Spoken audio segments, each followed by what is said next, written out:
As the events progress, the heat turns up. In this case, it's quite literal. Drivers will need to try to keep their cool as they hit the brickyard and for one more time here in the PCA Sim Racing Series 14 Challenge class. You'll see it all live here on RaceSpotTV. Hi, I'm Joe Peak, and with me in the booth tonight is Ron Mons. And behind the scenes is our director, Ramiro Cisneros. We're thrilled to have Princess Cruises as the 2025 PCA title sponsor. As the official cruise vacation partner of Series 14, they provide exclusive offers, including world-leading itineraries across a fleet of 17 elegant ships sailing to more than 330 global destinations. Reach out to the PCA concierge team to book your next adventure today by calling 833-679-2188. As we take a look at the schedule here, Ron, one last time, back home again in Indiana, I suppose. Yeah, we have been back home in Indiana for quite some time, but wrapping up this part of the schedule here tonight and looking at the calendar that lies ahead. So I have a diverse series of racetracks to look ahead to. Laguna Seca next time out here for the series coming up in 2 weeks' time. Then we rounded off at three very different circuits. Motorland Aragon, which I usually associate with motorcycles. Zolder, which I associate with briefly hosting Formula One. And VIR, which is truly the sports car track to end all sports car tracks on the east coast of the U.S. I love VIR. Zolder, I have a soft spot in my heart for it, and Aragon really going to be venturing off into the unknown for these racers. A pretty diverse calendar here from what is usually a pretty darn good series, and the challenge class, it's been a diverse cast of characters finding success thus far with two different pole sitters and two different race winners in the first two races. Yeah, it's been a bit mixed up out there, and we do have a few ties because of the drop weeks. They count the drop weeks immediately in this series. So with the one taken out, we've got a tie for first, a tie for second, tie for third. And then finally, Adam Holland sits on his lonesome down in seventh position. From there, you also see James Legault sharing that ninth spot with Vernon Messer. We'll see if that gets shaken up a little bit here today with how many different drivers finished in different positions at the last round. We're into the qualifying session. Big talking point, of course, Ron, has been the heat on the track surface. Look at that, 49 Celsius out there.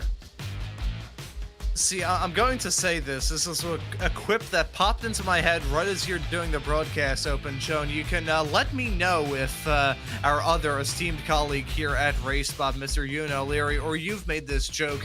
We're racing in a brick oven here at Indy. That just popped into my head. I'm surprised I didn't come up with it last week. We are racing truly in a brick oven. It has been scorching hot for these competitors. The tires have been just getting to the point where they melt down like ice cubes. This is a track that can be a little bit tough on the tires as is, but add in some hot track temperatures into the midst of that. These drivers have been cooking with their performances while their tires have been cooking even more so. It looks like, Vernon Messer just moved up to the top spot with a 29.5. And that is going to put him about a quarter of a second clear of Les Carmichael, who was our pole sitter for a good chunk of this qualifying session. In the meantime, most drivers, I think, are getting towards the end of their 3 laps available. I see Antonio De Silva. He just crossed up onto the front row. Thomas Doherty, who we've got on screen, is on his final flying lap. Needs about half a second to take the pole. Let's see if he's got it. Looking to see if this will be the pole time for the driver of the number 59 car. Only has to gain a half a second, and he gains a decent amount of it, but not enough to usurp Vernon Messer up at the top. Was just going to say 2 weeks ago here at Indy, saw some very close lap times. So a little bit surprised that the field is as spread out as it is at the present moment. Still early on in this qualifying session with these drivers trying to get their final times on the board, but a little bit shocked that it is a bit more on the spread out end here today.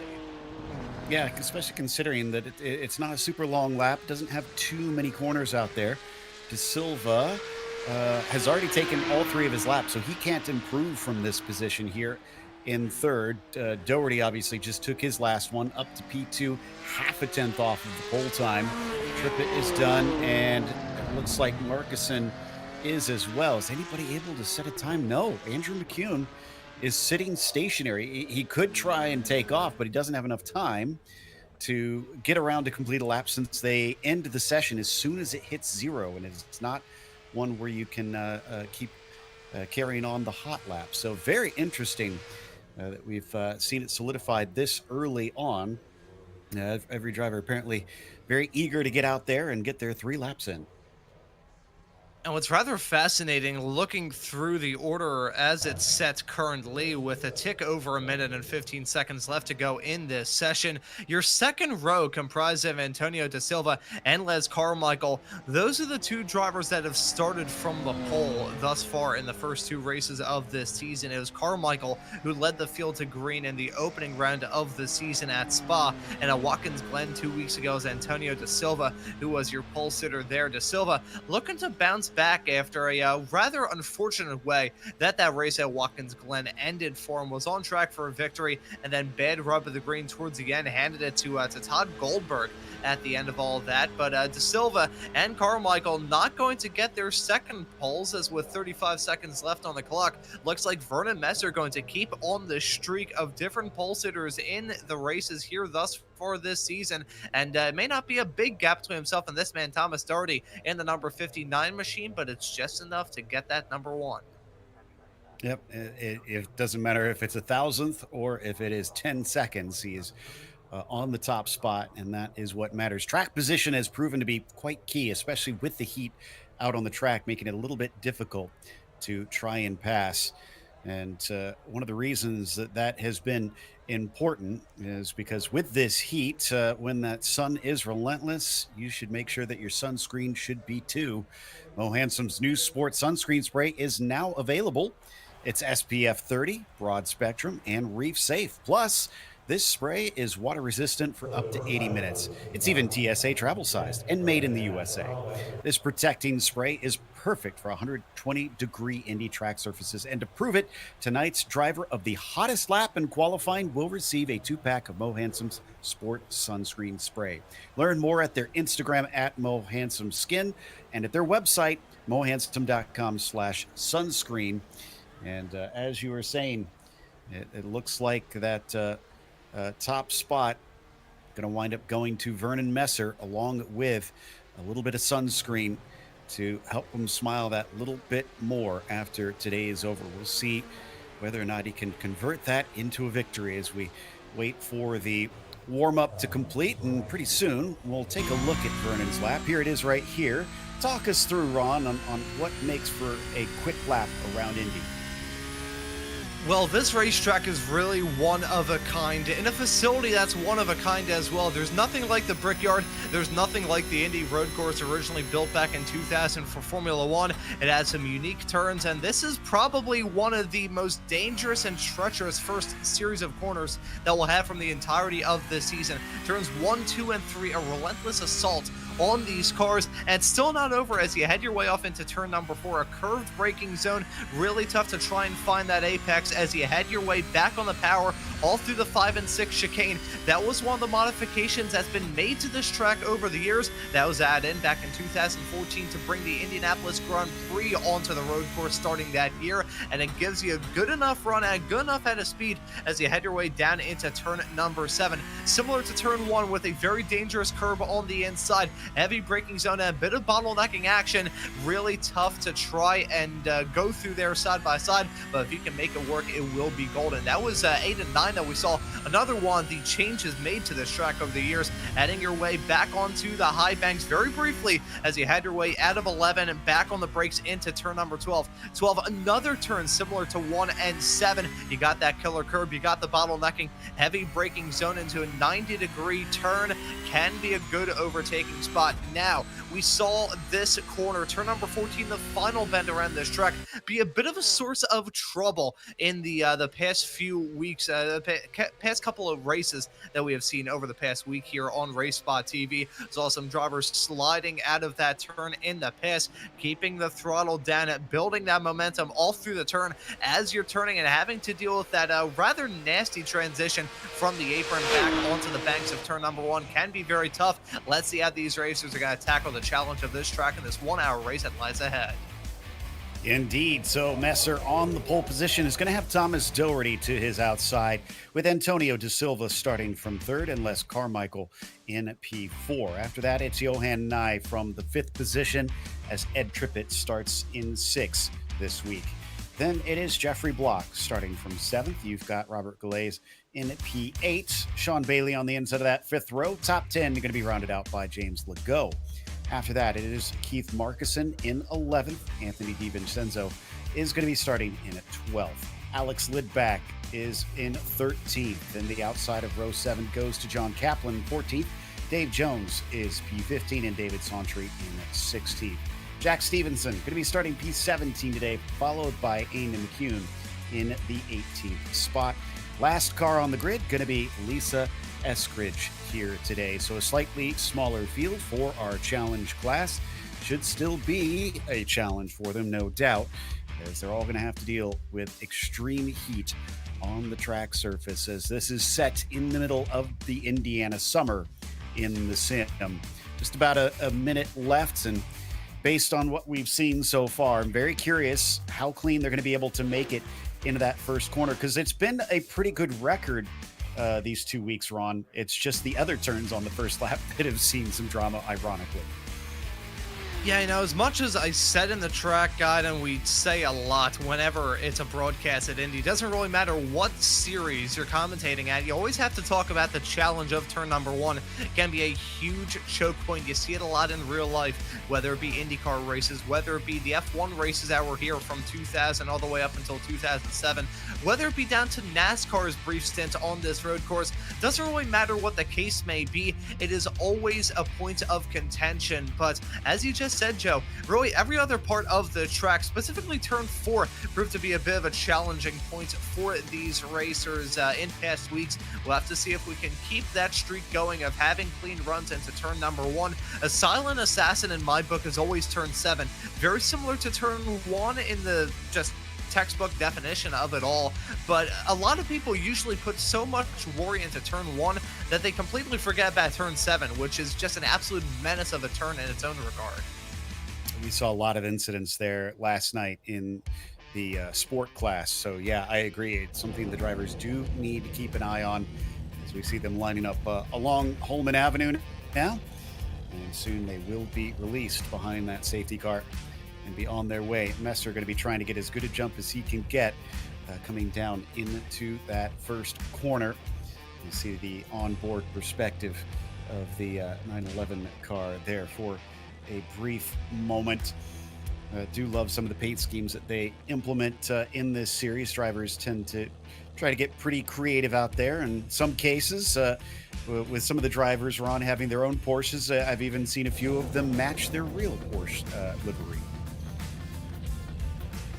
Yeah, it is really cool seeing the diverse paint schemes out there on the racetrack. One thing that I always love looking at, just it's something I occasionally bring up on the broadcast, but something that's always in the back of my head.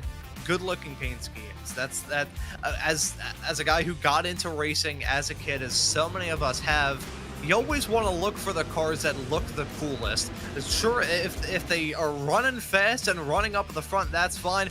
But when they look cool, that's usually what catches my brain the most. Maybe it's just down to the fact that I whacked my head too many times as an infant, or whatever the case may be. I always look for the cars that look the coolest and the most spectacular. And even back when I was still in my karting days, I always prided myself in having a good-looking race car. Same thing works in the sim. If you have a good-looking race car, you're going to want to have the ability to bring it up at the front. And these drivers looking to have a good race, similar to the pole position side of things. We've had 2 different race winners in the first 2 rounds of this season. And as we get closer and closer to that halfway mark, I think we're looking at the opportunity that many of these racers will try and seize on, and that is to jump up to the top and be like, hey, I'm the driver to beat this season. Look at me as being the main championship contender. I think that's going to be a big thing riding in these drivers' minds in this race here tonight.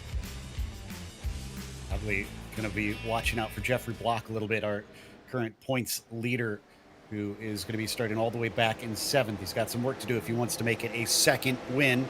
Control having been given over to the 56. He waits for the call from the flag stand before he can go. And there it is. Green flag is out. And it looks like Messer does get a decent start, although Doherty is still a little bit alongside him coming down to the braking zone. In fact, he's almost pulling even as we hop above and watch De Silva. He's close behind, could steal a spot from either one of them if they slip up into this first corner. So far, so good. Not seeing any incidents, and mostly too wide, very little three wide into there. It's still side by side up on the front as Messer and Doherty continue to scrap out into turn number 4, and it's going to be 3 wide. Look at De Silva making contact. Wow. And Messer is the one that comes out the worst for it. Off into the gravel he goes towards the back. Jeffrey Block also had a bit of a spin coming out of turn 2, so he falls down to the bottom of the field. Now it is Thomas Doherty leading the way. De Silva into second. Carmichael up into third. And yet again, a pole sitter in these races running into at least some amount of trouble. Unfortunate for Vernon Messer, he's all the way at the back of the pack, but side-by-side racing into turn number 4. Those two drivers chasing their tails a little bit, must be said, as they had their way off through there. And a rather gutsy lunge from De Silva there, contact being made all through the turn, and off into the gravel trap goes Vernon Messer. De Silva, after the disappointment a couple of weeks ago at Watkins Glen, looking to bounce back and try and grab his first win of the season. Messer, meanwhile, going to be on the back foot early. And I'm very curious whether or not De Silva is going to see any sort of penalty from that. We had a lot of penalties last night. Here is what happened to Jeffrey Block. We saw a little bit of it on the bottom of the screen of that initial replay, but I'm pretty sure there was no contact there, and he just spun himself out. So back on board with Ed Trippett now, as he is just behind Les Carmichael. This is for third position, so not too far behind. Oh, and Carmichael way off the apex there, Ron. Yeah, really starting to see these drivers begin to struggle. Speaking of struggling, that's Antonio De Silva off the track. Off through the chicane, you can just barely see that bright green car sticking out from the bright green grass here at Indy, but I saw that car go off the track. That chicane off through 5 and 6. That is uncomfortable in just about any sort of race car you drive around. They're killer curbs, even in a sports car. If you're in an open wheel car, forget. You just look at that section the wrong way, miss an apex by a couple inches, and your car is probably going to turn to an airplane. Let's look at to see what happened with De Silva. He actually lost on the first bit of the curb, got the back end at, and going off the track in dramatic fashion. He thankfully keeps it out of the barrier, but these racers not running into any sort of drama with each other, just really learning that this track can bite hard. It may seem rather unsuspecting with how flat of a track it is, not a whole lot of elevation change, but it can bite, and it can bite hard, and we're seeing that already in this race. Yeah, a number of our front-running cars have been losing places early on. Battle for P8 between DiVincenzo and Kaplan. Kaplan in the gold machine behind is sizing him up, but I don't think he's near enough as they hit the braking down into turn 1. He'll stay as he is. So less than 5 minutes in, really, and already we're getting some dramas. Already seeing some drama, already seeing a bit of paranoia go throughout this field as side-by-side racing go on in this battle for P13 as Dave Jones in the 313 car and David Santry. Those two continue to duke it out for that spot as you look at the car a little bit further behind them. I believe that's Jack Stevenson, the rear gunner of that 3-car pack. As we jump a little bit farther up the road, Les Carmichael has put on a pretty all-right drive to jump his way up in a second, but he is not out of the woodwork just yet as you have got a train of 4 cars tailing him. This battle stretching all the way back to James Legault in the 027 car is rather intense. Meanwhile, Thomas Doherty is just driven off into the sunset as chaos goes on behind him. Yeah, this is really good news for Doherty. He's already broken that slipstream, but Carmichael experiencing a bit of what we had seen in last night's race, which was a lot of trains starting to form. Is he the plug in the spigot, or is it just the draft that's allowing the drivers to kind of hold on to him? We'll watch to see whether or not Trippett could maybe get by, and if so, will he be able to outrun his rival? But for now, he's not close enough. And once again, no passes, it looks like, being attempted amongst this front group, although very good on the brakes there from the 444, maybe a little too good. We see a battle going on right behind. I think, let's see what happened to David Santry as he heads his way off through the second's last turn. A spin out of turn 13 for the driver of the 511 car. He's going to drop down. Oh, and spins up yet again. That's one thing that we got to talk about with the drama for many a racer all throughout this field. Usually think, okay, you overheat the tires a little bit, no big deal. Here, on the other hand, with how scorching hot the track is, if you have a spin, probably going to take you a decent amount of laps to get the tires to a point where they won't be just hopping mad at you anymore. So for Santry, kind of proving that right there with a double whammy coming out turn 13. Would not be shocked if these drivers have multiple spins in a row just because their tires are so hot that their grip just goes down the toilet. Once again, Trippett able to get very close, this time down to the braking of 12. They'll switch back into 13, both of them trying to set up for the run onto the main straight, one of the most important corners on the track here. And it doesn't look like Ed got the best of exits as he drops back a little bit. But down on the bottom, we got another pair of cars coming up on the banking as well. Battle for P8. Trippett's going to take a big look, but again, I just don't think he had the speed coming into that braking zone. Down for DiVincenzo. Looks like, oh, well, he's closing up behind Bailey, actually. So this has become a battle for P7, if anything. And I think Anthony went a little bit far in there. Yeah, the turn 1 and 2 section is really awkward in all sorts of race cars. You miss it a little bit off through 1 and you're going to be done for through 2. As speaking of another rhythm-based section and a driver messing up, Antonio Da Silva with a very awkward run as he headed his way out through the 5 and 6 chicane. Missed the first part of it. Oh, as that's a driver missing the turn 7. That's Edward Trippett diving down to the inside to try and bail out of that. He's got to give up that spot to Les Carmichael. Will probably have a slowdown to serve, but now Antonio Da Silva having some moments off through turn number 5 and 6. If there's any section around this racetrack that is momentum based and you gotta make sure you hit your marks perfectly lap after lap, that 5 and 6 chicane is certainly it. Even in these sports cars, if you hit that turn 6 inside curb a little bit nastily, you're probably going to jump completely out of the state. You could very well end up in like Toledo, Ohio when everything is said and done. Silva definitely needs to work on that set of corners, that's for sure. Now he is back down to 6th. I think he had climbed up a spot or two since his initial mistake earlier on, but has given it away once again. That's James Legault just in front of him, coming down into turn 1. He gets a little close to the rear bumper, but he is still stuck in this train that all forms up behind Carmichael in the 9-12 at the front of this. So he'll have to try again maybe a little bit later. This is Nye in the middle of it in the other orange and black machine chasing Trippett there in the 444 car. And this time that looks a lot better from Da Silva as he keeps it on the track through 5 and 6. Yeah, I think Da Silva at this point is probably going to have some nightmares about that 5 and 6 chicane, but if he can dust off those bad experiences and hit the ground running throughout the rest of this race, he's going to be feeling quite good about his chances. Meanwhile, side-by-side battle going on a little bit farther behind. That's Sean Bailey and Anthony DiVincenzo as they were side-by-side all through turn number 6. DiVincenzo holds on to that P8 spot for now, keyword being for now, as he's still close to the back of the 999 of Sean Bailey, and then Sean Kaplan right behind him all over his rear bumper as they had their way down off into 12.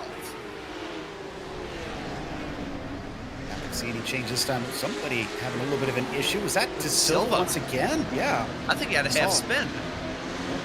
Well, and that has now put him into the clutches of Bailey DiVincenzo. Although I think it looks like John Kaplan might have a good shot to change positions here as well. See him getting close to the back of that 420 machine as Da Silva gets himself back up to speed. And it has been a mistake-riddled race for him. Let's take a look at it as he was going for a move. And I'm going to guess, yeah, he just took too much speed into it. Yeah, carrying way too much momentum down into turn number 12. I said it in my track guide, and I'll say it once again because I feel like a lot of truth is said and in just Turn 1, Turn 7, and Turn 12 here at Indy, they're so deceiving. When you go in there, you're thinking, okay, this is a heavy braking zone, I can get this move done, but with how much the track bottlenecks, you're aiming for an apex that isn't there. It's so tough as you head your way up through there. Look at Les Carmichael, he had a moment of his own. He spins out of P2, drops down to P5 in a rather similar moment. He didn't go for a move this time. I think he just overcooked it down off into the turn. It does a half spin and drops down from a surefire P2 spot down into P5. He's going to have to make up a whole lot of time to get back into that spot. He is going to be ruining that. How many drivers up in the top 10, I would say, at this stage have we seen making mistakes, critical mistakes here? And there was almost one right there by Sean Bailey. Could have given up a lot of spots. It did hurt his exit. And now suddenly Anthony in the 420 car is all over the back of him. Are we going to get a braking duel down into turn 1 as we watch from the bumper of the 999? DiVincenzo getting very close. He's going to look down to the inside as deep as he tries to brake, though. He cannot get side by side. He'll stay in 8th. Unfortunately, they're not able to make the move stick as they headed their way down into turn number 1 and 2. That section, if you want to get a move done through there, you've got to be very decisive down into the braking zone. Side-by-side racing off through 1 and 2. We see it in real life. We see it in the sim as well. It can either go really well or really poorly as that's contacting down to turn number 1. Vernon Messer, unfortunate there, got clipped by that spinning car of Jack Stevenson as he tried to sweep around the outside and avoid that drama. He's got to drop down as I think in real time, yeah, Sean Bailey's had a moment with Anthony DiVincenzo. Drama down off into turn number 7. Wow, it is all kicking off. And that was actually Jeffrey Block that initially clipped the back of Vernon Messer into that corner. So, and in real time, there goes Anthony off the track as we see the incident that turned Sean Bailey around. My goodness, I can see where the heat is starting to affect many of our competitors today. Yeah, not only is the temperature hot out there on the racetrack, I think the temperature's hot underneath the helmet for many of these racers up and down the field. Some of them looking to brush off some disappointment in the opening 2 rounds of the championship and hit the final 5 rounds of this season off running strong and hard through to the end of this championship. Others, meanwhile, they look to try and defend everything they have, and I think that sort of conflict of interest, the conflict of strategy here in this race could be the reason why we're seeing some drivers butt heads as often as they are. It's been a rather hectic start for many of these racers, some going for some moves just out of the blue, really trying to get a good race. I think part of the reason why Antonio De Silva has been going for the moves is he goes for another one, Les Carmichael, into turn number 7, and some of them have sucked, some of them haven't. I think part of the reason why De Silva has been so aggressive early on is just down to the disappointment coming out the last round of the championship at Watkins Glen. That's going to put Les down into P6 for the time being. And De Silva on, I guess, his second or third trip back up through the order if he can help it. Multiple incidents. Jack Stevenson, I noticed, lost a couple spots. Let's see what cost him. Oh, I think, did he dip a tire into the grass there on the entry? Oh, and Lisa Eskridge with a very close moment and a great job to sneak through the tiniest of gaps. I think that is... trying to make out who that is behind her that also kind of made his way through. I think that was Vernon Messer, actually, as well, managing to find a little bit of an opening. And Vernon still sitting in 15th after starting on the pole for this one. It has not been going to plan, except for Thomas Doherty. Seems to be going quite smoothly for the 59 today. Yeah, Thomas Doherty is probably the calmest man on the entirety of this racetrack. I mean, a 5.6 second gap to the car behind him of Ed Trippett, and Trippett has a pretty comfortable margin between himself and Johan Nye. So really, if anybody's feeling good at the moment, it's probably him, as Andy McCoon not going to be feeling very happy about that moment down to turn number 12. Has to use, I believe that small little dogleg detour is the remnant of the old MotoGP layout back when the motorcycles used to race here many, many moons ago. I think my Indy memory is serving you're correctly right. there. That's right. There we go. Yeah, my Indy trivia is still on point. Back on board with De Silva once again, this time with Legault. So can he take this fourth spot? If he gets by, he's only about 3 seconds behind Johan Nye. So I don't think a podium is completely off the cards here by Antonio De Silva. Incredibly, with all the incidents we've seen, there hasn't been any penalties handed out yet. Not sure if that will change as this race goes on, but watching down into turn one, it might look close from the compression of the camera angle. You can see it is definitely too far away by the time they get down into the corner. A little hot there for James Legault, though, as he's able to scoop it up just in time. De Silva is going to be taking note of that, though.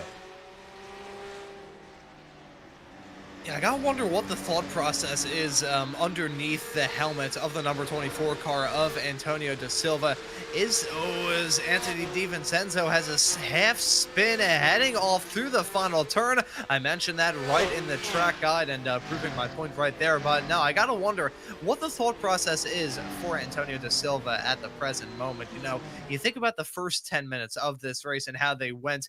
They weren't exactly the smoothest. Now is he gotta look to try and just keep it clean and green up until the pit stops and then maybe push a little bit later on, as he's still going to be keeping his nose to the grindstone to make up those spots. And as you just said a few moments ago, Joe, the window for him to end up on the podium not fully shut. It's going to be a challenge to pry it fully back open so he can jump in like nobody's business. But it is still a possibility for Antonio De Silva to walk away from this race with a podium. So we'll have to see how the 24 driver tackles the rest of this race with the bit of extracurricular drama he's already had. Glad we've turned our attention to John Kaplan, not just because it seems like he's another one leading a bit of a train at this stage, but I think it's worth noting that he's gained the most position so far. Oh, and we've had a problem for Doherty. He's no longer a leader, and he's got a black and orange flag. Some sort of serious damage has come to the 59 machine. It is now Ed Trippett who has inherited the lead. Oh, and look at the damage on the left-hand side of that race car. Did he maybe lose it coming out of the final turn? That's the best I can figure. Yeah, because that's a strange place for him to have that damage, unless maybe there was some lap traffic or he spun in a strange way. So coming around, you can see how much trouble he is having getting the car back. So here is Ed Trippett on the replay, and you want to see Thomas Doherty. Oh, so you're right. There. Yeah, it looks like he had already smacked the wall, and there goes the pass for the lead. Yeah, similar situation to what we saw involving Anthony DiVincenzo not too long ago in the 420 car. He had a half slide, half spin, heading off through that final corner and caused him to smack the wall. I have a feeling that that's exactly what happens here at one point race leader of Thomas Doherty. Now this puts him in just an absolutely terrible position. I'm not sure what sort of strategy he was looking to work with here in this race, but I doubt very highly he was intending to come into the pits just a tick over 20 minutes in. We're not even at that point just yet. I'm not sure if he could make it to the end if he came into the pits, but he's got some worries out there as a black flag in the air for Antonio DiVincenzo. Things have gone bad for him in this race. Things are going to go even worse with that penalty. But oh, that is such a big kick in the shins to the driver of the 59 car. An easy mistake to make, to be sure, but it will sting regardless. Yeah, Vernon Messer also got himself a penalty for the incident on lap 8. Both of them one of them will need to serve it because Vernon's already been in it, looks like. So quickly got rid of that, but it's put him back to the back of the field, and he still owes us a pit stop. There's a little bit of a look from De Silva on Doherty. Couldn't quite make it stick. He is past Legault at this stage, but still sits in that 4th spot. Doherty, who we know is a bit of a wounded duck, it could give him that next position up pretty easily. Let's see what it looks like down into 7. their way back onto the high banks. This is going to be a very tough road ahead for Thomas Doherty. How do you deal with this?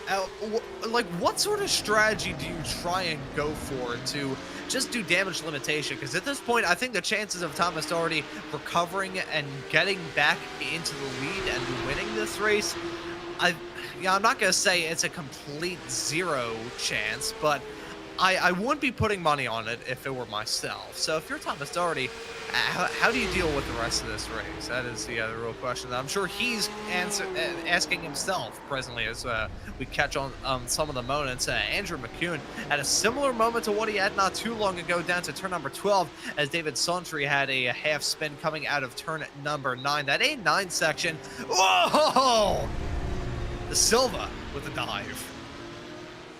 Goes off course at turn 4, so he didn't even make it to 5 and 6 this time, and he falls down to 6th position once again. Worth noting that Doherty staying out might be helping him out a little bit, although I think he's going to lose the spot to Legault here down into the corner. Just saw it off to the side of the screen. Indeed, he will. James up to 3rd.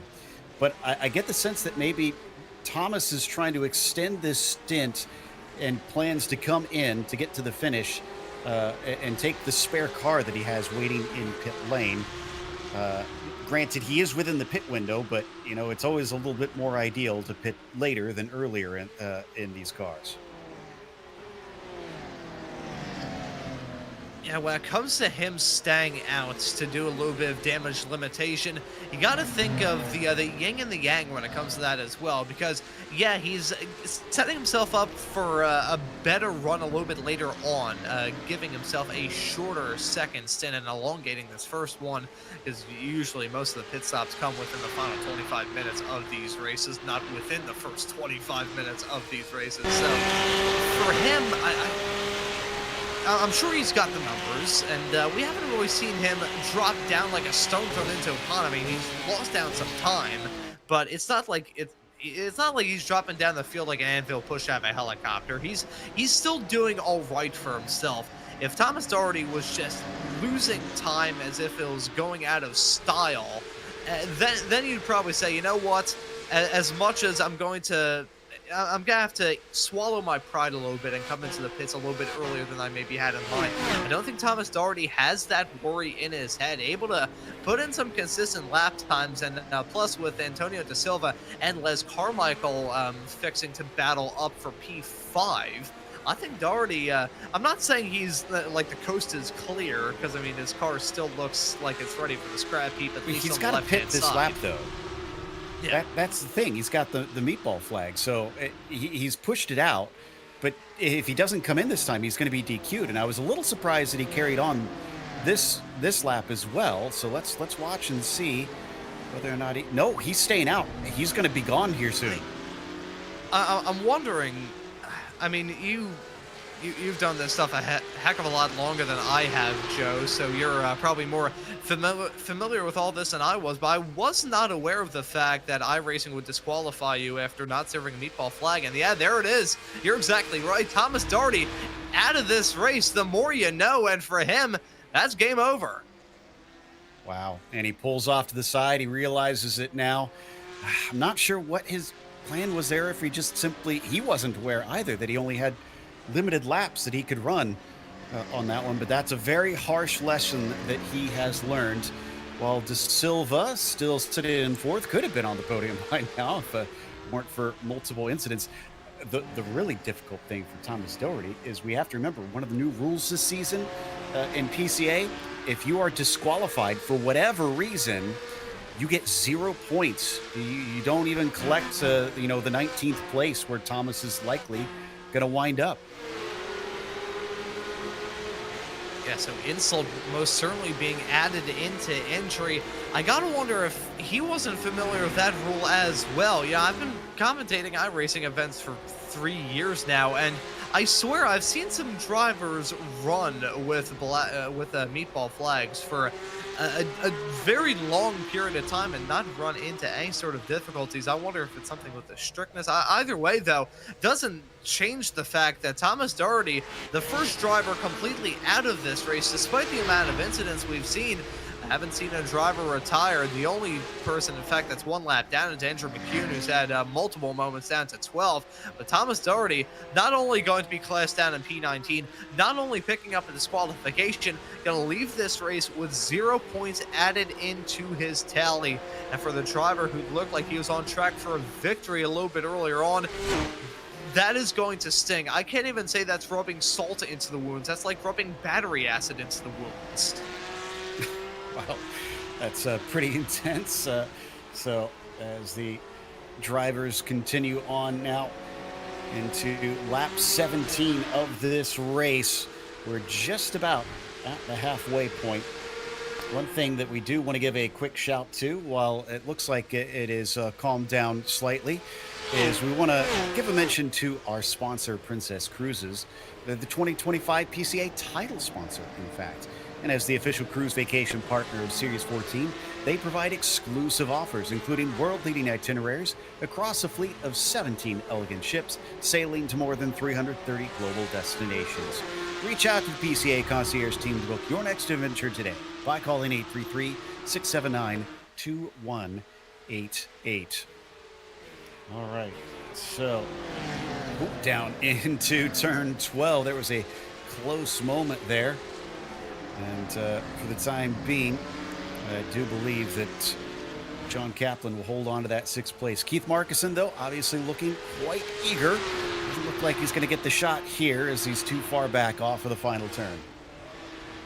Yeah, I love how as soon as you're done with the ad read, that's when the drivers go for the lunge. It's like they can sense the spidey senses are tingling for these drivers. They know, okay, just done with the ad read. Now we can go for the dives down off into turn number 12. I'm surprised we haven't really seen too many racers go for the lunges off through there. But you know, I say that it's probably the most boiled down version of turns number 1 and 7 around this racetrack. You've got such a bottleneck effect as you head your way from the short chute at the south end of the track here at Indy down off into the infield section that was added midway through Formula One's tenure here after some chicanery involving the tires, shall we say. Everybody may remember that from quite a few moons ago. But that turn 12, it's a good spot to get a move done, but even more so the case than turn number 1. If you get done through there, you're going to come out a hero. If it goes wrong through there, though, you're going to come out with egg on your face. Yeah, it seems to cause some incidents for sure. This time, it's a little bit nicer for John Kaplan, and it is out of reach from Markison. Kaplan's still up 8 positions, so he's gained 1 more since we last looked. James Legault, though, is up 7 himself, so he's done a very good job up there. A few very hard chargers in this race. Oh, that was not a good exit by Kaplan. Look at how close Keith is. He's coming up to turn 1 with a good opportunity. He's kind of showing himself down to the inside, but then he lifts a little early, it feels like, so Keith will wait for something later. Oh, but he missed his braking point. That could have been disaster as they had their way down into turn number 1. As we got closer and closer to the halfway mark, we can't even say that these racers are saying, you know what, let's just take it easy and get to the end. Then we could really start to push after the pit stops. Nope, they're still saying, let's go for the lunges, let's go for the dives, let's have a heck of a lot of fun here at Indy. I said earlier on that the track was hot. These drivers bringing the heat to the racetrack with the battle. I wonder if the heat is what's causing those dives, though, because we saw that last night, too, that so many drivers just went too long, either ran into another car, overshot the corner quite frequently, and it seems like it's coming true quite a bit here tonight as well. Off and around through 10 and into 11. Once again, you can see the damage on the front of the 076. I've seen a lot of cars, honestly, with a little bit of damage on the nose here today, so it seems like it has been quite frequent, and another run long by Markison. Galais picks up P7 with ease. Yeah, probably the easiest move that we have seen thus far, but still not going to be over as Galais runs a little bit wide out of turn number 13 give Markussen the opportunity to dive back again, side by side racing as they head their way around the final corner. And that running wide moment for Gallet is going to cause him to drop back down to P8. The fight now going to be on between these two competitors, the racing gods and the racing gods giveth and the racing gods taketh away. And that just about proves it right there as they headed their way off through that final tight and twisty section. The happiest out of all of that is John Kaplan for sure, because he's now 2 seconds ahead of Markussen after he was under threat for a couple laps. And there you can see that gold-colored car on down the back straightaway, well into the clear. Still haven't seen anybody with a scheduled stop quite yet. This is over to Ed Trippett, who seems to be being chased by Johan Nye. When did Nye get this close? Nye, I gotta say, all throughout this race, whether it be making some moves or just slowly but surely reeling in his competitors, he's been under the radar really ever since the drop of the green flag. We haven't talked about him too much here today, but he's putting in a strong performance, and now keeping Ed Trippett honest with a 6.5 of a second gap up at the front, now past the halfway mark.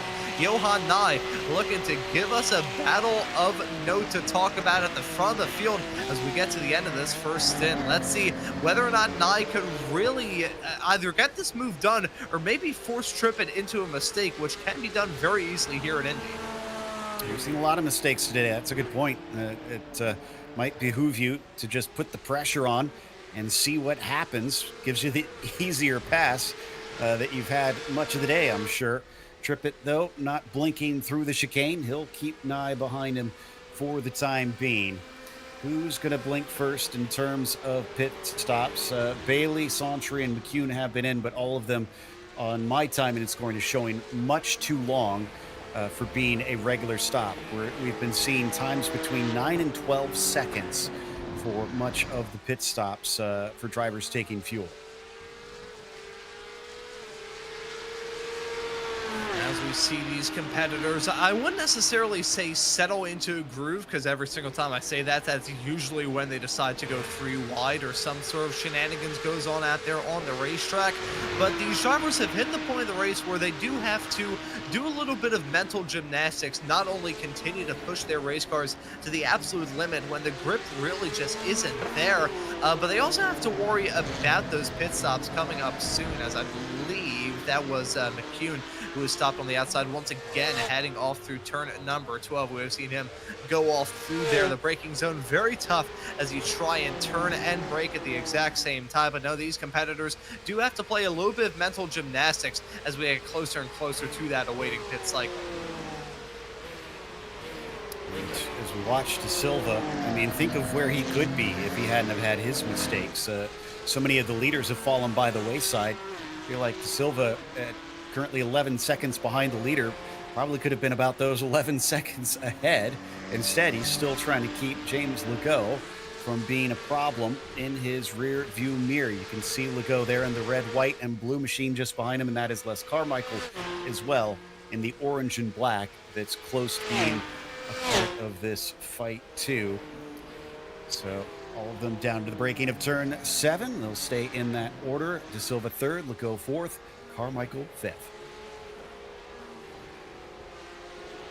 And running on their own island presently, you see the gaps between the top 2 and Antonio De Silva running in 3rd, and you look at the gap between Les Carmichael down to John Kaplan in 6th. That is nearly about 9 seconds between these drivers, and the car is a little bit farther behind. Kaplan has his own battle to talk about. It's himself and Keith Markussen saw these two drivers close not too terribly long ago. Markussen had a mistake of his own and fell back into the crutches of Robert Galis, but ever since then he's really shaken off the challenge from the 809 car like a bad case of the fleas, and he's now back up to the back end of the 526 car. This battle for P6 going to be on once again. Markussen trailing him by about 6.5 of a second as they head their way back over the yard of bricks with 26 minutes now left to go in this race. Yeah, this definitely says to me that Keith is the quicker of the two of them. Question is, can he get by? Because he struggled with that the last time that he had rocked up to the rear spoiler of the 526 car. And maybe this is a good chance, Ron, for him to try and go for that undercut. 25 minutes left to go. I think he's within the range that it would make sense to have a slightly early stop. I feel like of all the racetracks that we have this season, Indy may be the one where going for the off-the-wall strategies could work out the best. The pit lane is so long here. I mean, hey, you enter the pits on the outside, turn number 13, and you don't really rejoin back onto the racing line until turn number 3. The entirety of that start-finish straightaway, more or less, is made up by the pit lane, and you're running at pit lane speed heading down in there. I mean, look through this season, we've got some long pit lanes, but I think Indy probably feels the most excruciating when you're down there in the pits, running on that pit lane speed limiter. You gotta see the cars just blow your doors off on the actual racetrack. It feel a little bit demoralizing, but I think this racetrack lends itself to racers going for some more off the wall and wacky strategies. We'll have to see how these drivers try and tackle it. As speaking of drivers coming into the pits, Lisa Eskridge has done that. We'll have to see how goofy the pit stops come and how goofy the strategies become.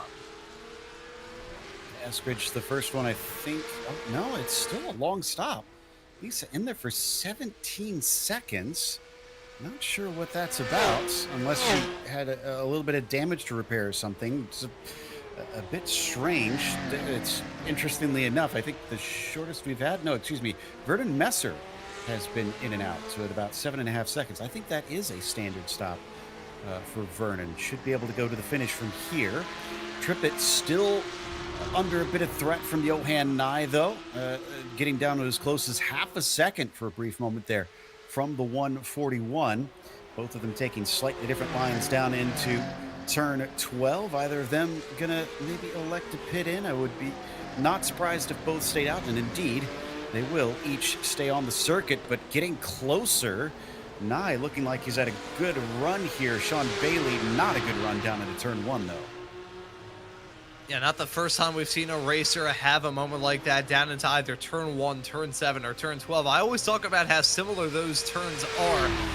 I wouldn't necessarily say it feels like copy and paste into different parts of the racetrack, but you can tell there's definitely some similarities, even with the mistakes that go on down in there. Drivers going for a half spin, carrying too much momentum through as the track falls away from you. In fact, coming off of the slight banking on the start-finish straightaway down off into the infield. It just feels like that rear end has a mind of its own through there. Unfortunate to see another racer run into difficulties down into turn number 1 as we go to split screen and follow the battle for first and second and keep our eyes on this battle for 6th. John Kaplan still not able to shake off that challenge from Keith Marcuson yet. 0.6 of a second has been the gap between these two for quite some time. It's a rather plateaued there, though, so I think Keith Marcuson may just be sitting behind and saying, you know what? I'm going to take the good fuel number and maybe try and jump ahead through the pit stops. And I got to give Keith credit. He's been pretty dogged in staying up with John Kaplan. By the way, Jeffrey Block also in. We're going to get anybody else doing a regular pit stop for fuel only and nothing extra. Jeffrey Block is successful. He will return out on the track what looks to be about 12th or 13th position, just before our leaders here, as we watch the battle for first on the top screen, come back on to the main straight. Marcuson still unable to do anything on Kaplan, though, and he remains in 7th. And now, as I always say, that these racers start to get a bit more aggressive as we get closer and closer to that pit cycle. I think here today we're kind of seeing the opposite be true. I think these racers are saying, you know, we've made it so far into the race. Why risk putting it into the wall right before the pit stops, the ever important pit stops here in this series? We're seeing these racers just settle into a groove, decide to whittle the laps away, and get to that pit cycle as quickly and efficiently and as cleanly as they possibly can. Johan Nye not pushing this issue too much, maybe trying to get the good fuel numbers, just trying to keep that race car clean. These hot track temperatures may lend to the opposite being true in many a case, and I think these racers playing it easy instead of playing it aggressive towards the end of their stint is another reason why these hot track temperatures have affected a little bit more than just the tires. Yeah, it might be sim racing, so they don't have the hot cockpit of a real car, but it does give the feeling that the drivers have been experiencing that, losing focus or losing their tempers in some cases. We got another car in. Alex Lidback this time. In fact, he's already had his pit stop. Another long one, though.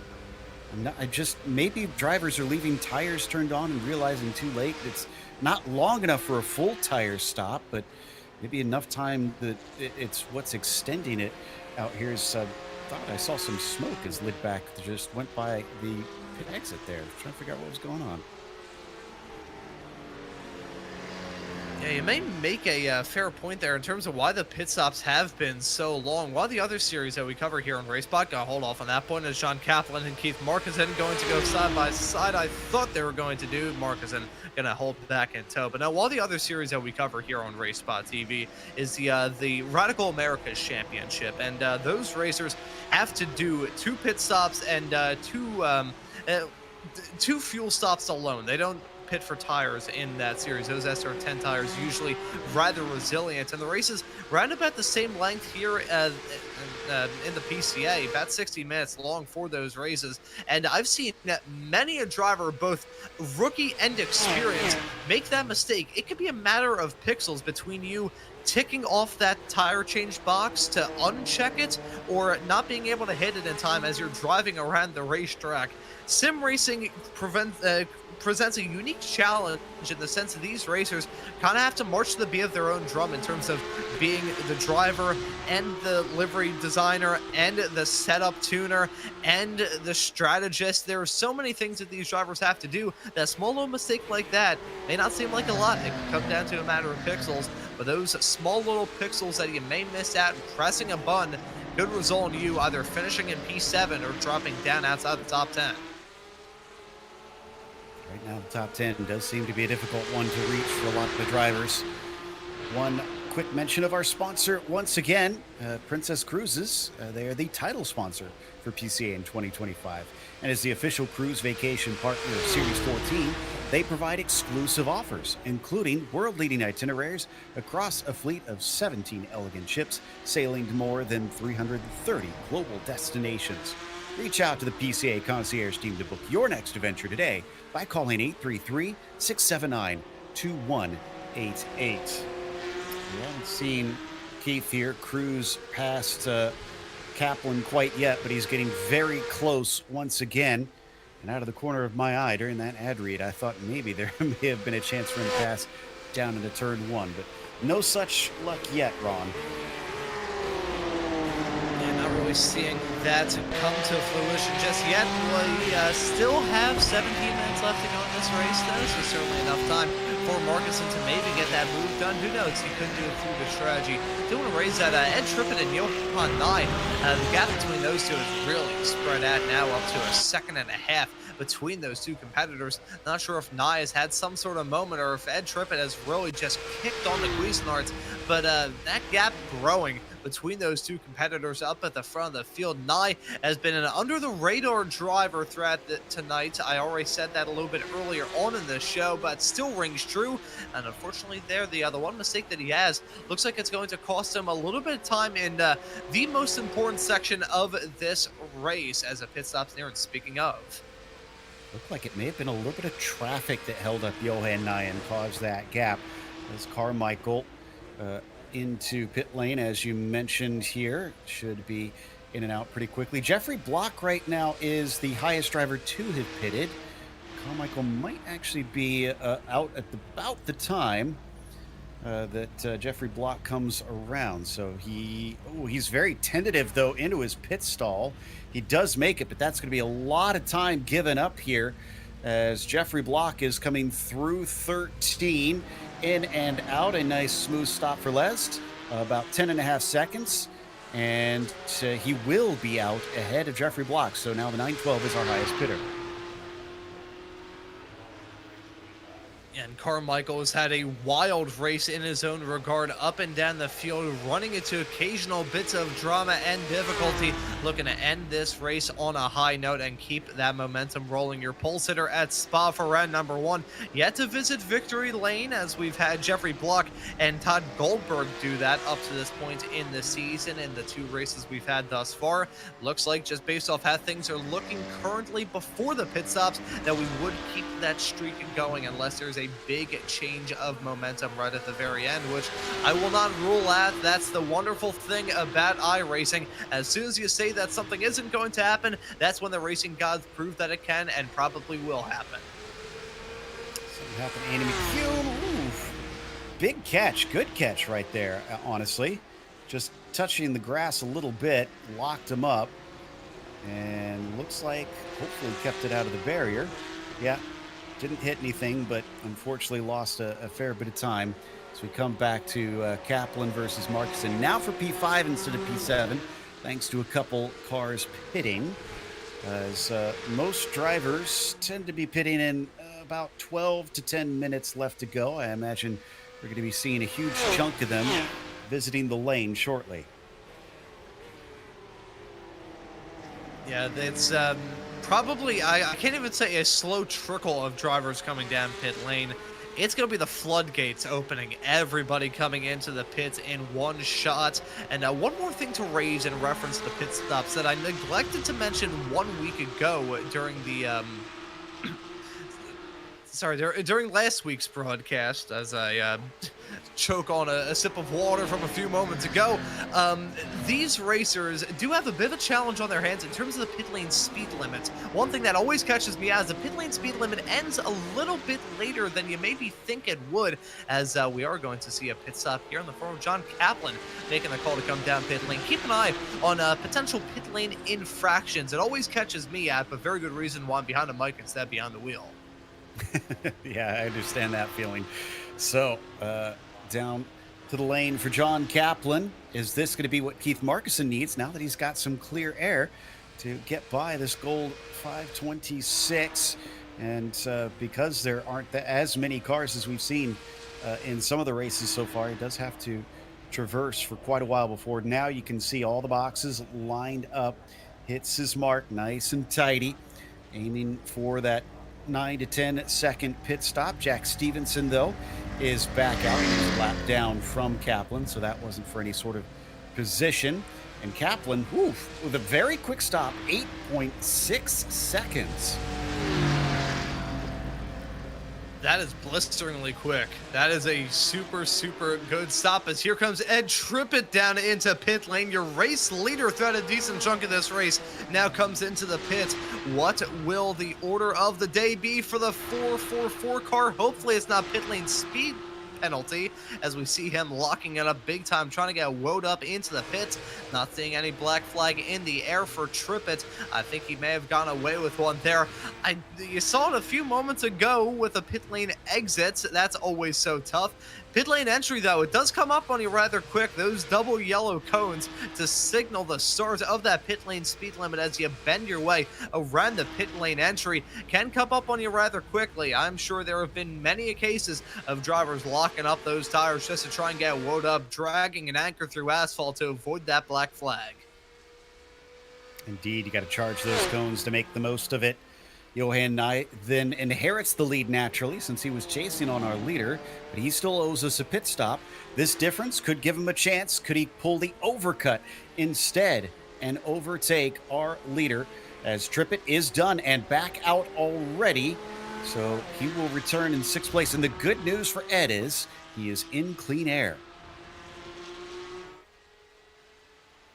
Yeah, that is a very good thing to have here at Indy. So many medium to high speed turns around here, mainly just medium speed turns, especially turn number 14. Gosh, if there was any turn from the entirety of the season where I wouldn't want to be in dirty air, it's probably turn 14 here at Indy. That turn is so tricky just running by yourself, let alone running with other cars, as there's Keith Markuson now on pit lane exit. He has lost out on a boatload of time to John Kaplan, 4.7, 4.8, 4.9, maybe even 5 seconds. In fact, he's going to drop down. Antonio Da Silva going to be the latest to come into the pits from P2 at the moment in this race. Nye stays out for another lap. Legault, meanwhile, follows Da Silva. This slow trickle of drivers coming down pit lane is starting to ramp up.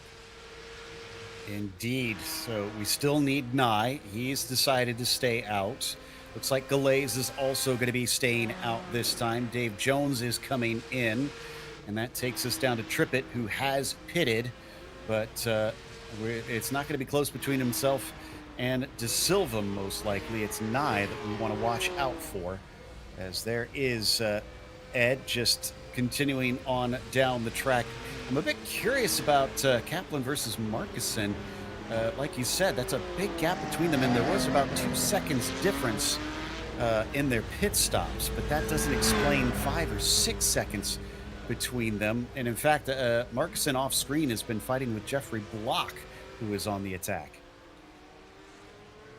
Yeah, there must have been something big going on there for Keith Markussen, because as I saw the gap develop between himself and John Kaplan, I was like, there's got to be, like, I was waiting for the other shoe to drop. Like, oh, his pit lane speed limiter was just for some reason, like, it glitched and slowed him down to 2 miles an hour for a brief moment. Not really sure what the deal was there, but Markussen going to lose out in the midst of all of that big time. Meanwhile, on the race lead, Johan Nye has been the latest driver to come down pit lane.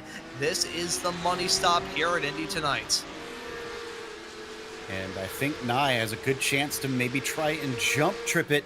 It depends on how long his stop is, because Ed had 11 seconds. That's on the longer side for what we've seen from most of the drivers. I'll be watching that time like a hawk, while Ed is, just as we saw on our screens, coming out of the final corner. There is Nye now at the 7 seconds, 8 seconds, 9. It is a quick one, about a second and a half quicker than Trippett.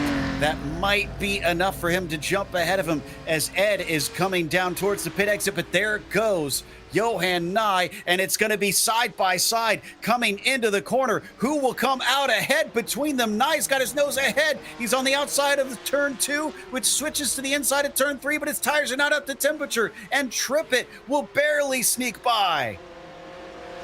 Oh, the closest of margins as it came out of the pits. Johan Nye threw everything at it. It's still not over, though, as he tries to get those tires up to temperature. Pretty easy task with how boiling hot the track is at Indy here tonight. He's got a good opportunity to jump into the race lead. Will he go for the move now, or is he going to maybe save it for a lunge a little bit later on? Johan Nye, though, giving himself a big opportunity to go into victory lane for the first time this season. As it's looking currently, it's going to be these two battling it out for the W here at Indy. But if they get lost up in a battle and really start to slow each other down as if they're dragging an anchor through asphalt, look at Antonio Da Silva, just barely there in the back of shot in that bright green number 24 car. He's about to head his way down to turn number 12. It's a 3.4 second gap between himself and P2 of Johan Nye, but 3.4 seconds can be gained rather easily around this racetrack, which is so hard to run clean in tough conditions like this.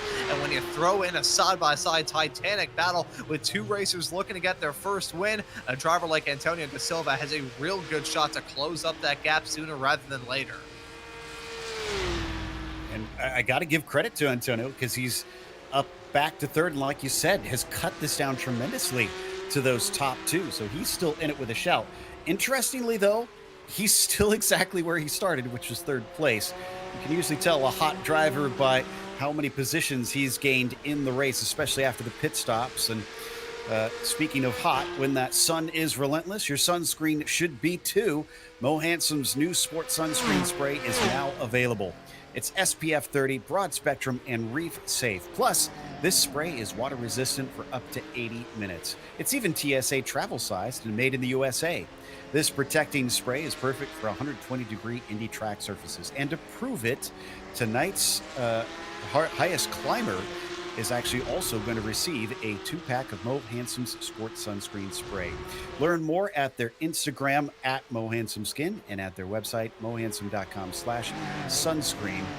And right now, that highest climber, I believe, is actually John Kaplan still up 8 positions, if I'm seeing right. But I want to give a special shout to Ed Trippett. He's gained 5 for a potential win here. This will be a master stroke from the 444 if he can bring it home 6 more minutes. You know, that right there is 2 very sweet drives. What's gonna taste sweeter though? The champagne for Ed Trippett and the 5 spots that he gained in the process to get it all done, and also shaking off the challenge from Johan Nye as he came out of the pits, or is it gonna be John Kaplan making up the most amount of spots and winning the sunscreen in the process? Sunscreen works very good.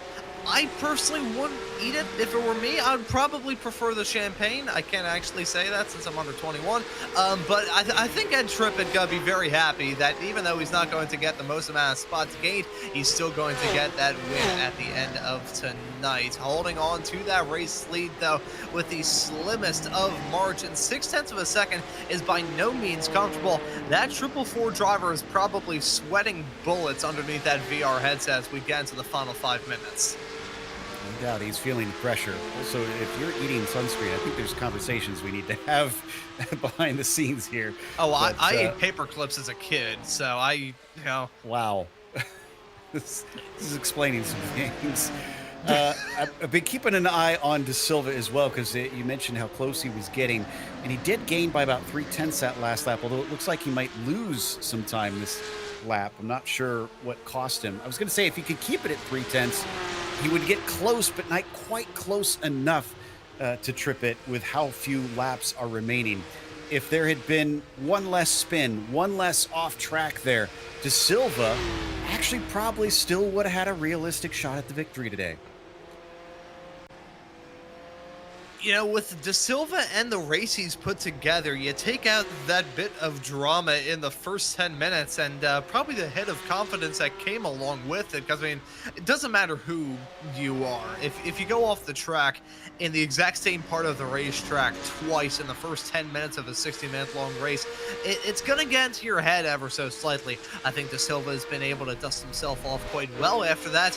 But you do have that layover time to build up that confidence once again. If De Silva didn't have that drama early on, he very well could either be involved in that battle for the race lead currently, or who knows, maybe he could just be driving off into the sunset and holding on to 1.5, 2 second gap over these two, and this would be a battle for P2 and P3 instead of for P1 and P2. De Silva, though, I don't think he should hang his head low at all about this race. With the drama early on, the fact he's battled back into a podium spot is a very commendable drive, as he just only has about 3 minutes left to go to try and hold on to that podium. Just a small handful of laps. Nye's going to make him work for it the entire way, no doubt. 141 staying in his mirrors, but now he's about a full second back, so that lap was not ideal after he merged just about even with Ed Trippett.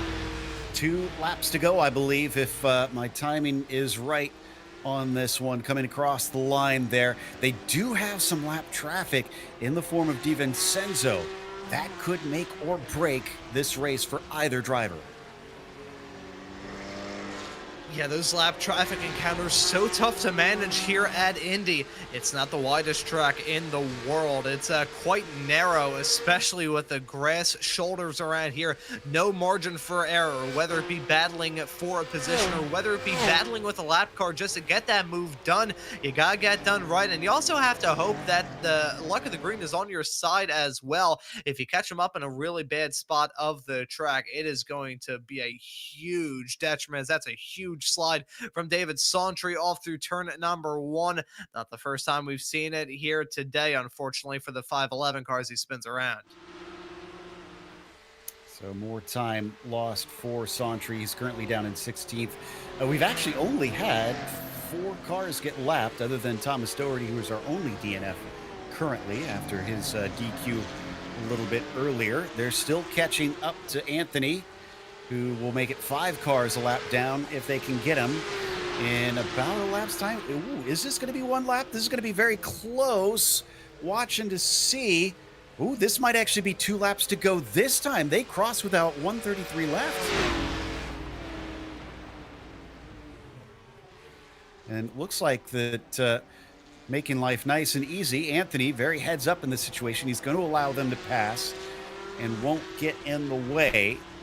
So what I thought was going to be white flag looks like an extra lap going to be given to Nye to catch up. And I think we missed this. I don't know if you had mentioned it there, Ron, but it looks like De Silva's had an issue. He's now 7 seconds behind where he was 2.5 earlier. I did not notice that. I think, though, if there's anything to blame for that, it's probably me, as I was talking about De Silva putting on a commendable mistake-free drive after the drama a little bit earlier on when he did make mistakes. That is on cue for the commentators. Jinx falling Anvil to crash down on the driver of the number 24 car. So holds on to a good spot, has a comfortable gap to himself and James Legault, but would have been a little bit closer to the front. But this is going to be borderline. I believe it is a white flag this time by, but whenever we find ourselves in these little close touch and go situations as to whether or not it's the end or whether it's the white flag lap, you got to worry about the fuel for some drivers all throughout this field, whether or not they can actually make it to the end. Because if they fueled up for 1 lap mark, they actually go a lap extra, you may see some drivers sputtering across the line here. There is indeed that white flag. 1 to go, about 2 seconds left as they cross the bricks. And Trippett hopefully has put that buffer into his fuel tank when he filled up. He did have a longer stop than Johan Nye, so that works well for him. Other drivers, though, Vernon Messer with the shortest stop of the cars on the lead lap there. DiVincenzo with even shorter, but of course he has to go 1 lap less to finish this race. In the meantime, through the chicane of 5 and 6, Ron, Trippett's still looking good. He's keeping Nye at arm's length. Yeah, and frankly, that's everything that Ed Trippett needed to do in this final stint. You don't have to throw caution to the wind and try and extend that gap out to multiple seconds. You can just keep him above a half-tenth, maybe around 3/4 of a second, and you could hold on to that spot, and that's exactly what Ed Trippett has done. 7/10 separate the two of them as they head their way out of turn number 10 for the final time, unless Johan Nye goes for an almighty dive down to 12. Looks like Edward Trippett in that 4x4 car going to get his first win here in this season. Still got to complete these last 2 corners, though. We have to remember, so he is not out of the woods. In fact, we got to remember in our pro class, our potential winner ran out of fuel in the final corner. So Ed Trippett coming to the line, looks like he's safe, and I think we can call him our winner in the challenge class as he celebrates his victory. Oh, he is pumped on this one. Love to see drivers experiencing that thrill of victory. Nye should still be happy with his second place, 0.3 of a second behind him, but he made him work for it. And De Silva with an impressive recovery, in spite a mistake-filled race, still spraying some champagne today. Yeah, those drivers, all of them that finished on the podium, they had such different paths to get there. Trippett able to withstand the challenge from Nye. I think the word of the night to describe his race, under the radar. We didn't really talk about him too much in the early stages, just was able to close up that gap, make his way up to the front, able to get that job done. Antonio De Silva, meanwhile, just proving that you should never give up in these races. He stuck with it from the drop of the green through to the fall of the checkered, even with some drama that may have gone on for him throughout the race. He never gave up, and he walks away with the podium in the process. Contrasting fortunes with Vernon Messer, our pole sitter, will actually finish last on the lead lap, it appears. Although, oh, no, Sean Bailey's ran out of fuel, so he is going to be able to beat Sean, despite Sean's long pit stop.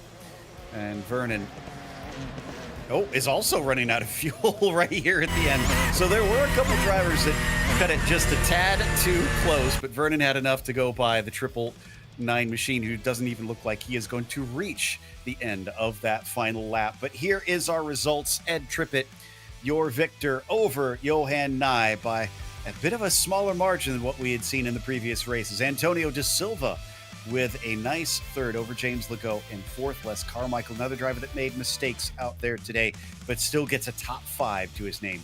John Kaplan, our highest climber, he gets 6 over Jeffrey Block in 7th. And Keith Markison was 8th with Robert Velez in P9. Dave Jones will finish in 10th today. From there, it's Alex Lidback finishing in 11th. Sean Bailey in 12th. Vernon Messer will come home 13th, last one on the lead lap. DiVincenzo winds up in 14th, while Jack Stevenson is scored in 15th. David Sauntry 16th, and Lisa Eskridge in 17th. Andy McCune with some serious problems today, finishing 18th, and Thomas Doherty, our only DNF of the day, finishing in 19th.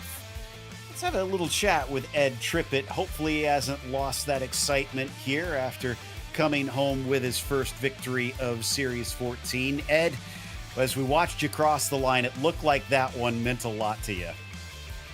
Yeah, it really did. It's my first win, I think, ever. I want to thank Ryan for the tip on keeping that downforce as maxed out as possible. That's what kept it on the track. A big call out to Princess Cruises for everything they do to help us have this televised event. Obviously, PCA for everything they've done. Doug and the team. I can't tell you how much this means to me, but very exciting. A big call out to Vic, who's watching tonight, and some of my other friends. But yeah, I can't tell you how much this means to me, but yeah, thanks a lot. No problem. Talk about, though, after the pit stops, we were watching you and Johan. Were you getting nervous as you saw him exiting pit lane there?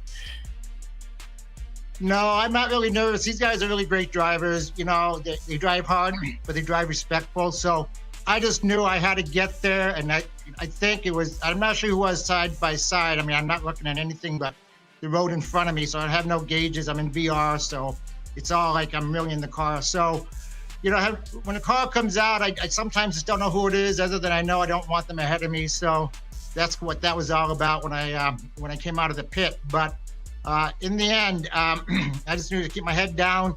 And, you know, it just turned out early in the race. You know, I qualified 6th, but I kind of thought if I just kind of concentrated, I really felt this might be the night I could pull my first victory. And sure enough, here I am. The concentration paid off. So that's 2 podiums, including your first win in PCA in the first 3 races.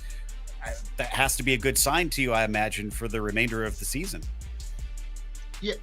Yeah, this cup car really works for me. The GT3R was just too many things, I guess. I don't know, but this car feels like you're driving a motorcycle more than a car, and you got to really keep it in balance. And it's all about keeping it, you know, underneath you. They made this really slippery tonight, but it felt like a rain race in clear weather, but it was really slippery out there. So I just knew the drive smooth and comfortable. I do well in the rain typically, so I felt this might be the one. So sure enough, here we are.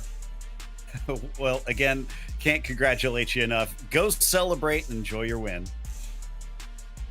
Thanks, everyone. Thanks a lot. That was Ed Trippett, your victor here today. Just over the moon. Love seeing that smile. Finishing behind him, it was awful close there, Ron, but Johan Nye was about 3/10 away from a victory himself. Yeah, and Johan Nye now joining us here in the booth. Johan, welcome in. P2 for you at the end of this race, but it wasn't down to any lack of effort. You put in an almighty drive throughout this race. So how was it out there here in Indy? Well, thank you so much. I'm not used to this. This is my very first podium, so I'm kind of proud of this race. Ed was just a little bit faster than me. I'd be faster in a couple of turns. Ed would be faster in some other turns, but Ed and I do team racing together, so Ed's a good friend, and congratulations to Ed. Yeah, and upon you saying that, I want to ask you how it was like in that battle right towards the end. You just said your first real time on the podium here in the PCA world. So just how was it out there? I mean, like, nerves notwithstanding, trying to battle for a race win at the end of it all. Just how was it kind of looking back saying, hey, you know, I got P2 at the end of the day. I got a podium, and I put on a pretty darn good battle and gave it my best. So how are the feelings leaving this race and looking back on the race that you put together? Well, throughout the race, I was pretty much in the zone. You know, I had a good pace, and every once in a while, I'd say, "Oh my God, I'm in P2. I'm going to be on the podium. What am I going to say?" And then I'd say, "Johan, get back into the zone."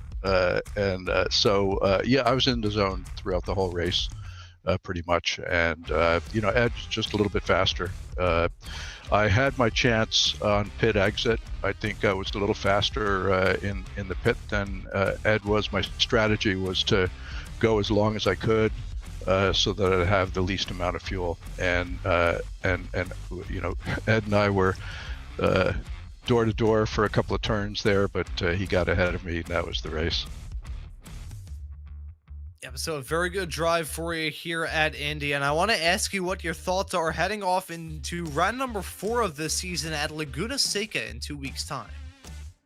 Yeah, Laguna Seca is a fun track. It's a hard track, especially the corkscrew, so it'll be a challenge.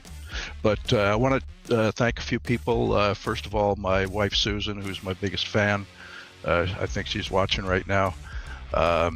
Doug and the steering team, they really run a professional outfit, even though they're volunteers. And a couple of folks, shout out to Mike Patterson, Joachim Bucker, and Chris Pies, who have been very helpful for me. Awesome, man. Well, hey, thank you so much for joining us here in the broadcast booth, Johan. Well done on the P2, and looking forward to seeing you out there on the racetrack in Laguna Seca in 2 weeks' time. Thank you. And that right there was Johan Nye, our P2 finisher. I'll pass it back off to you, Joe. Indeed, we've got our third place finisher ready to chat to us as well, Antonio De Silva. And Antonio, I'm very curious what your emotions are right now, because we saw a number of mistakes and you finished in P3. So there's got to be probably some conflicting emotions, I'm sure, knowing that maybe there was more on the table. Yeah, indeed. I was not lucky at Watkins Glen, and today it was all my fault. I actually had a mishap on lap 1, and from there on, I was not able to recover. And that was not the only one. Eventually, I had a few other off courses, off tracks, and that killed my race. I mean, I made it all the way back. At one point, I was like 10 seconds behind the leaders. I made it back to up to 3. And that was it. They were, congratulations to them. Eddie and Johan, they pushed it. They ran a completely trouble-free race, mistake-free, and that's how you win. Absolutely. I mean, what do you attribute the mistakes to today? Was the hot track kind of making it difficult? Was there something that just kept you from getting focused? Generally, what was the problem? Actually, I can tell. On lap 1, I don't know. It's either I was too close to somebody, maybe a little of a.